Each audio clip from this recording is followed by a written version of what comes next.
Hello, and welcome to York College for our discussion on HIV and AIDS yesterday, today, and tomorrow. My name is John Scrinsey. I am the Director of Sports Information at York College, and I will be the moderator for today's discussion. Joining me today is Dr. David Ajuluchukwu. Dr. Ajuluchukwu is the chairperson of the Health and Physical Education Department at York. He has been an HIV and AIDS specialist since the 1980s and has worked with the elderly, parolees, African Americans, and drug users who have suffered from HIV and AIDS. Also joining me is Jonathan Bell. Bell is an Army veteran and senior community health education major at York College. Next, we have Trudy Rowe.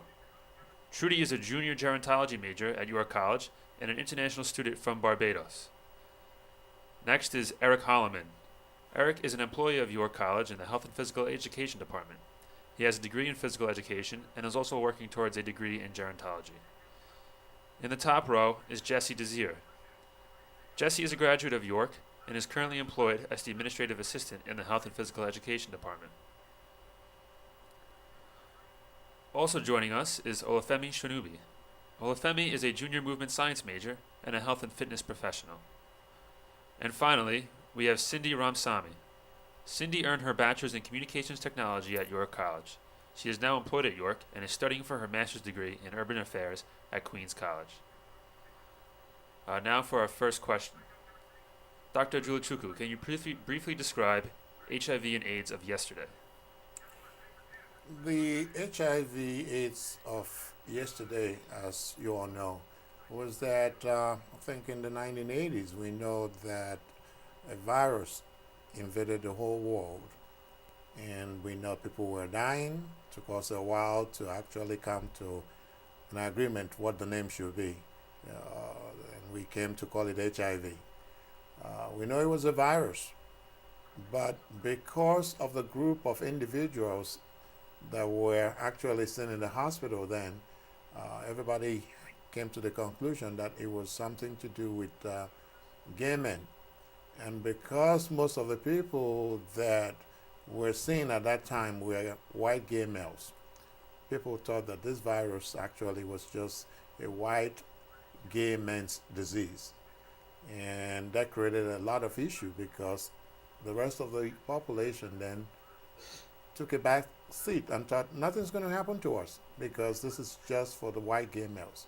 Now, looking at what we know now, we should have, at least at that beginning of the epidemic, inform everybody to protect themselves. So now we're paying for that mistake. So HIV of yesterday is not what it is today. So we really want to talk about what is HIV of today and what is HIV of tomorrow so that everybody needs to protect themselves. Faces of HIV and AIDS today.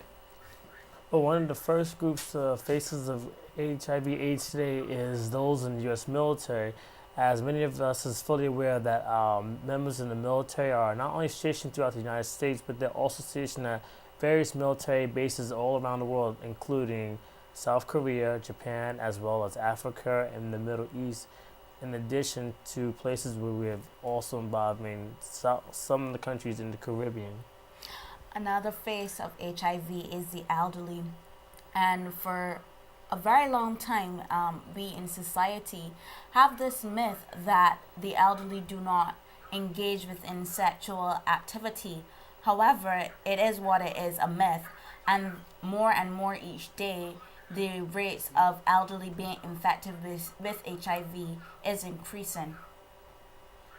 HIV, another face of it, has visited the family, and it does not discriminate which family it has visited, and they're having problems with the challenges they face, such as money, medication, such as isolation, such as education. They really are lacking those resources. Also, another face would be mothers, especially expecting mothers. Not knowing your status can really affect not only you, but your unborn child. So it's really important for the mother to know her status, where that way the sooner she knows, she can get the proper medication for her, not only for her, but for her unborn child. Another face of HIV and AIDS today is the young black male. Another phase for HIV/AIDS of today, according to the World Health Organization, Guyana was rated as one of the countries that have come in the highest for having HIV/AIDS. Now, I was born and raised in Guyana, South America, and as a young woman growing up in an underdeveloped country, the first time that I heard about HIV or was even addressed about it was when I received my visa to come to the United States of America. And the Department of Homeland Security at that time required that everyone who was entering the United States has to have an HIV test or you will not be allowed into, they have their rules whether or not they will let you here and restrict you on what you can do. That was the first time at age 23 that I was addressed on the issue of HIV. And when I did the HIV test, it wasn't even explained to me. So women in underdeveloped countries are also the faces of HIV today. Okay. What you guys have just told us is that the faces of HIV now represent the soldier, the elderly, the family. Family could be not just one generation. Sometimes it will transcend into second and third generations. The pregnant woman and the unborn child, the male and the female. Those are the faces of HIV today. How does this epidemic impact African Americans? Well, the impact of this epidemic affects African Americans not only just in education, but also in financial situations where those who are struggling to make ends meet also have to make a tough decision between seeking health for this or paying their rent.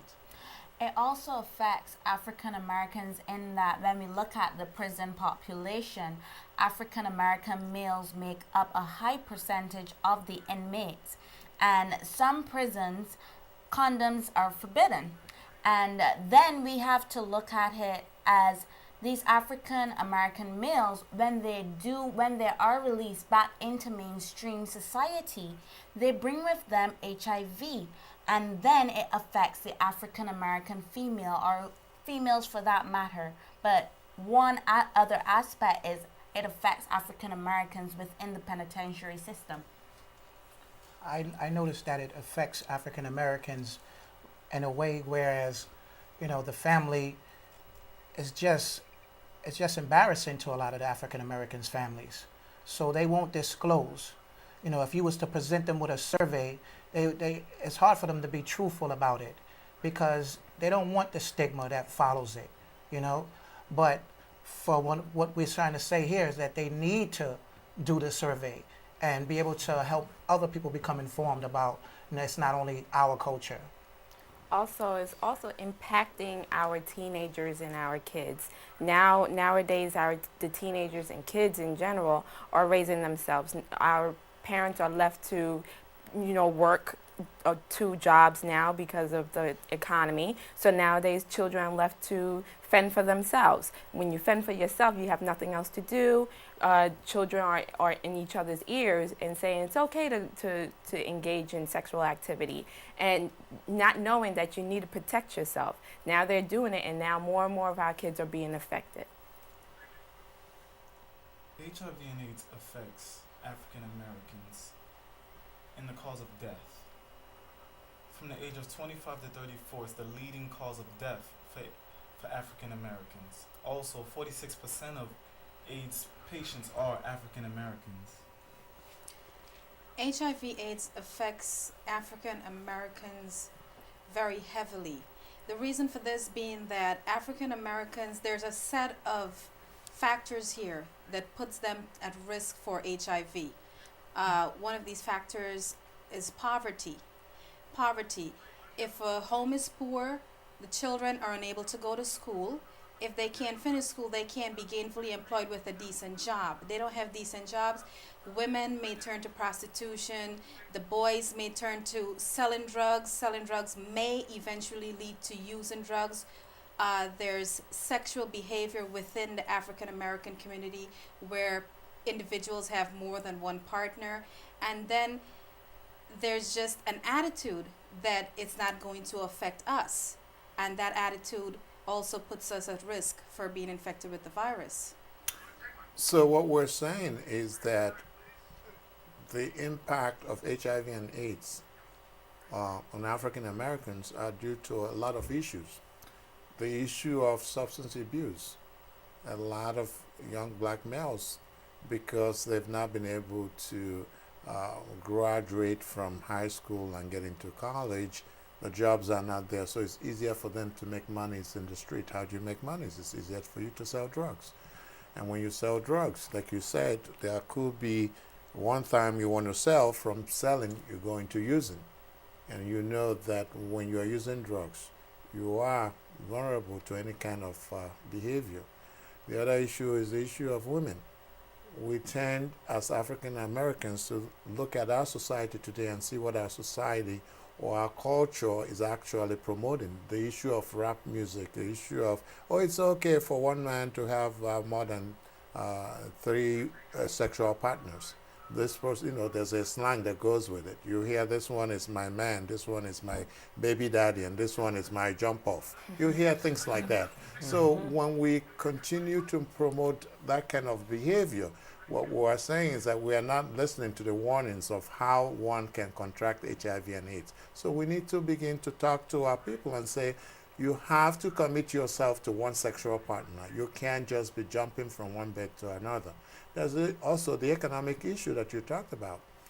Some women will sell their bodies to have money.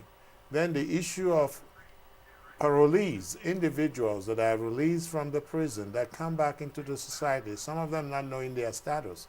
And some of them, when they come home, what they want to do is, I want to have babies, I want to have family, I want to do stuff like that. So we need to look at how it impacts on us. Then as African Americans, one of the things that we don't talk, and studies continue to show that a lot of African American men could be bisexual, but they are married because they don't want to deal with the stigma of bisexuality.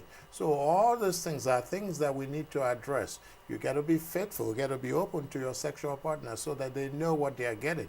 Until we begin to address those issues, HIV and AIDS will continue to impact African Americans. Thanks, everyone. York College, as an academic institution, faces a lot of challenges regarding HIV and AIDS. How do we address them?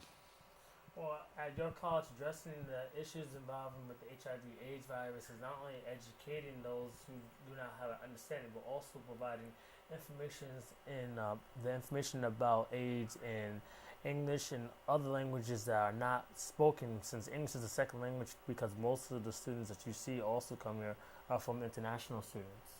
Another thing that York College that we have that's unique is that we have a wide international body, and this diversity presents us with an opportunity to get HIV/AIDS, the message of HIV/AIDS and prevention of HIV/AIDS within different cultures. And what we need to do is to hone in on the international cultures, the different variations within culture, and find a way to get the message and address HIV/AIDS within the culture of these international students.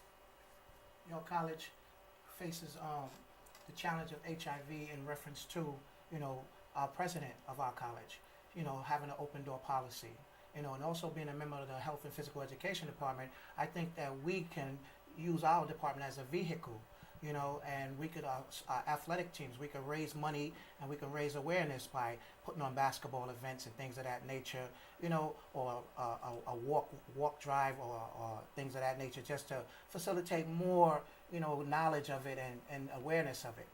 Not only that we are diverse in this school, but we also have a lot of students who are parents. We need to teach them how to talk to their children.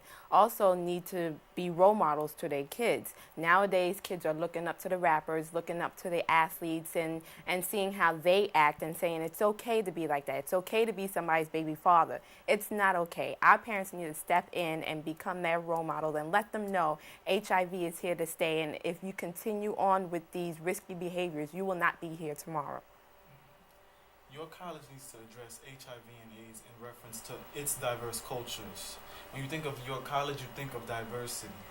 And in order to translate education to all these different types of people, we as the professionals need to be conscious of that, so that we're given different medians of ways that we can translate this education to all its different peoples with different values.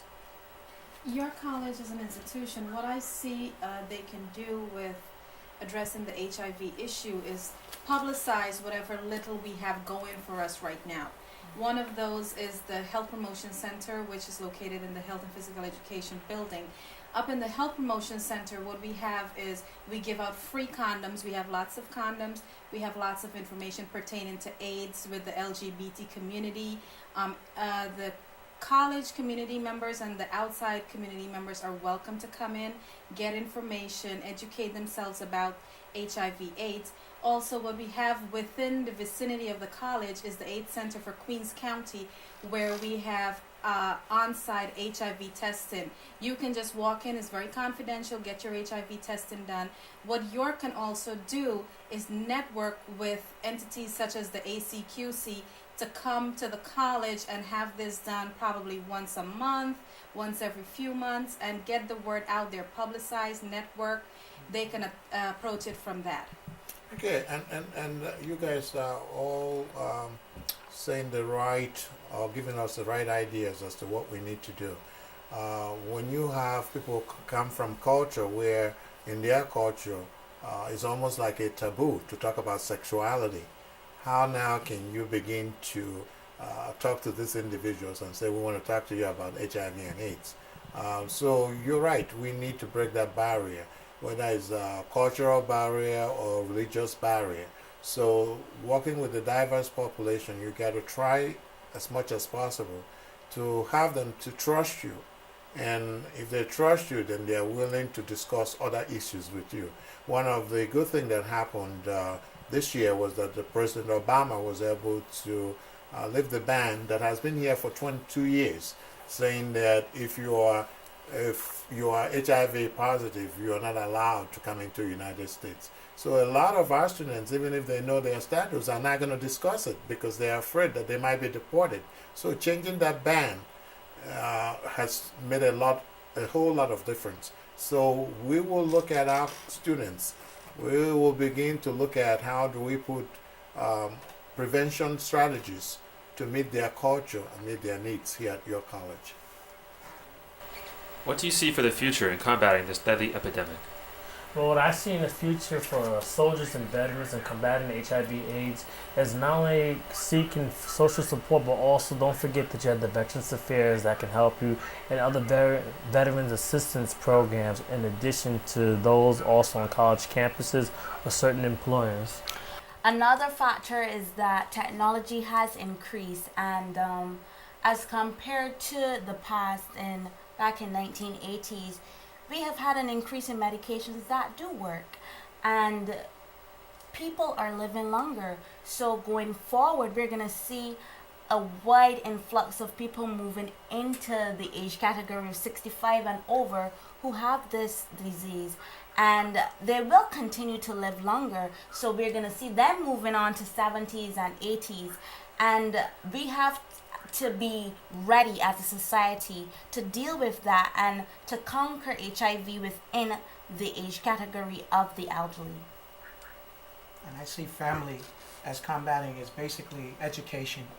Education, like giving them care packages, be it DVDs discussing HIV and how to help their family members cope with this, with the living with this condition, and also, just being able to have treatment programs set up for them. A sort of like a directional guide, where they can, if they had step one, they can go through the steps necessary to be able to become comfortable and embrace their relatives with love and then move forward. I believe mothers need to take a responsibility, not only mothers, but expectant mothers. They need to make sure they know their status way ahead of time, so that if they are infected with the HIV virus, they need to do the proper steps to get the medication, not only for themselves, for their child, to combat the disease. Also, mothers who have their teenagers and children, they need to practice what they preach. You can't tell your children to do one thing and you are risking in sexual behaviors that are risky for you. You need to be a role model to your children, be there for your children, and stop having these rappers and these athletes sit there and tell your children one topic. You need to step ahead and do your job. I agree. From a young black male's perspective, we must have self-knowledge and self-worth. So we have to take all of our value off of our sexual organs and put them on our brain and what we know, what we can do, where we are from. Because as long as your value is placed upon how many women you have slept with, this is going to lead to risky behavior, and risky behavior leads to HIV and AIDS. So to combat HIV and AIDS, we need to have self-worth and self-value. I see hope. I see hope in the future for HIV and AIDS. But for this hope to work, there has to be a major shift or change in attitudes and behavior. Also, there is treatment that's available. On October 30th of 2009, President Obama signed the Ryan White Care. What the Ryan White Care does, it helps individuals pick up the gap in medical treatment, like low-income families, poor families, people who can't afford medical care for HIV/AIDS. The Ryan White Care or Act covers that gap and helps you with paying for treatment. So there is hope, but there has to be a tremendous shift in attitudes. I think I agree with all of you. What we have to do in trying to combat this deadly epidemic is a change in attitude. We have the knowledge, we have the information, but people need to change their attitude. We can't continue to do drugs. Drugs will pull you down. We can't continue to jump from one person's bed to another person's bed. We have to commit ourselves to relationships. We also have to practice safer sex. We have to continue to move ourselves forward. We have to think about how do we improve ourselves other than selling our bodies. And then we also have to focus on our youth. The more young black males that we keep out of prison, the better chance of our fighting HIV among African American communities. The ones that are coming out, we also have to be willing to take them back. When we take them back, what do? We begin to teach them how to better themselves. How do you get a job? What do you do? Go back to school. Schools like your college are open. You know, we begin to reintroduce them into the educational system and then make better things out of them. And that's what we have to do. Does anyone have any closing remarks? For me, ignorance is no excuse. Acting irresponsibly can lead to many people being infected with HIV. You know, we have to be very responsible. You know, too many partners will only lead to everybody blaming each other for why this thing has gotten out of control. HIV will reduce our population, you know, and a lot of us will be crying and weeping over our loved ones that we have lost. So act responsibly. The faces of HIV and AIDS are younger and older than before, and it reflects a greater diversity in age. This is because it does not discriminate against age, race, gender, or color. And as individuals, at the end of the day, we all need to accept responsibility in terms of the role that we're going to play with reducing the spread or minimizing the spread of this disease. So what we're trying to say is that if we leave drugs alone, keep our sexual partners to one person, that we might tend to have control over HIV and AIDS.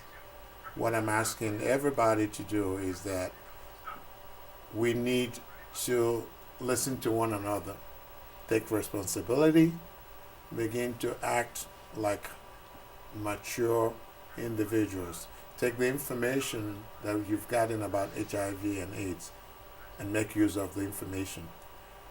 And I'm going to finally say, if you choose to have sex with somebody and not protect yourself, just remember, you are not only having sex with the individual that you're laying down with, you are having sex with every other person that has had sex with that individual.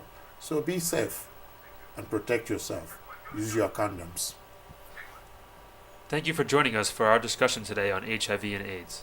For more information on AIDS and AIDS prevention, visit the Health Promotion Center at York College, located in the Health and Physical Education Building, or call 718-262-5205.